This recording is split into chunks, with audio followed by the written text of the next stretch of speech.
ग्रंथों के संरक्षण पर वर्कशॉप भी इसलिए अच्छा लगा। आज इसकी परम आवश्यकता मैन्युस्क्रिप्ट के विषय में जहाँ तक बात है, सन 2001 में भी जब भगवान महावीर का 36वां जन्म दिहाड़ा महोत्सव हुआ, उस समय भी सरकार की ओर से स्कैन कर के ग्रंथों को सुरक्षित करने की व्यवस्थाएं बताई गई। यही वजह सबसे ज़्यादा चिंता थी।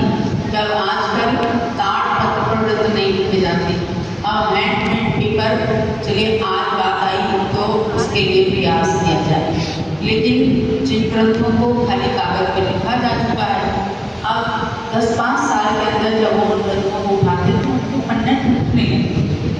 और मुझे जहाँ तक लगा कि एक प्रिजर्वेटिव के समान ही आपने जो ये दिए कि लौंग की पोटली, अब कोरोना काल में भी कीटाणुओं से बचने के लिए लौंग, इलायची, जावित्री और कपूर इनको मिला करके पोटली बनाई जाती थी और उसको सूंघने के लिए दिया जाता था। ये सब अच्छी बातें हैं।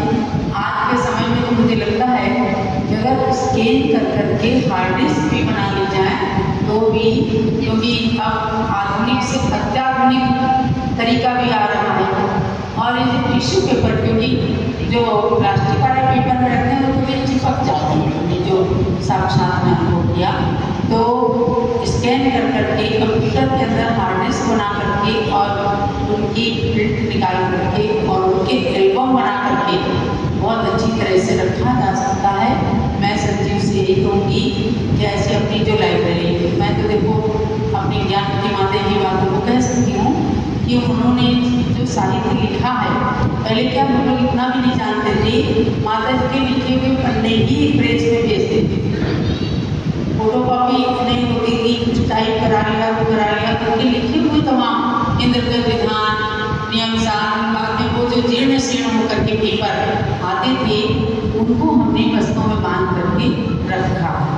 तो संजीव जी थोड़ा हमारे यहाँ से परिचित भी हैं। मैं चाहूँगी कि जा करके कभी जम्मूदीप में और अपनी लाइब्रेरी को संरक्षित करने में, आज हम देखते हैं कि 7-6 महीने के बाद कोई ऐसी छपी हुई किताब उठाते उसे बारीक बारीक बिल्कुल आटे के जैसे कण कण के बराबर जीव दिखने लगते हैं। यानी कि मुद्रित प्रतियों को भी साफ संभाल की बहुत बड़ी आवश्यकता हो गई है। आप सबने विचार किए हैं कि बहुत अच्छी बात है कि 1-1.5-2 पेज के अंदर उन सारे संरक्षण के सूत्रों को आप बना करके देना, ताकि जैन शास्त्र जो नष्ट भ्रष्ट हो गए, जो दीमक के पेट में चले गए, लेकिन अब जो हम सुरक्षित कर सकते हैं उसको साहित्य का संरक्षण करें। भारतीय संस्कृति की सुरक्षा है, साहित्य का संरक्षण मतलब संस्कृति की सुरक्षा, क्योंकि कहाँ है literature is the brain of humanity. ये मानवता का मस्तिष्क है, ब्रेन है, और इसमें से एक ही शब्द अगर लेकर के किसी ने कोई अपना कल्याण कर लिया या संस्कृति की सुरक्षा कर दी तो समझो कि हमारे संरक्षण की ये वर्कशॉप, ऐसे सेमिनार, संगोष्ठी अपने लिए बहुत सार्थक हो सकती हैं। अब आप चल के सब लोग पूज्य गणनी प्रमुखी ज्ञानमती माता जी का भी आशीर्वाद दीजिए।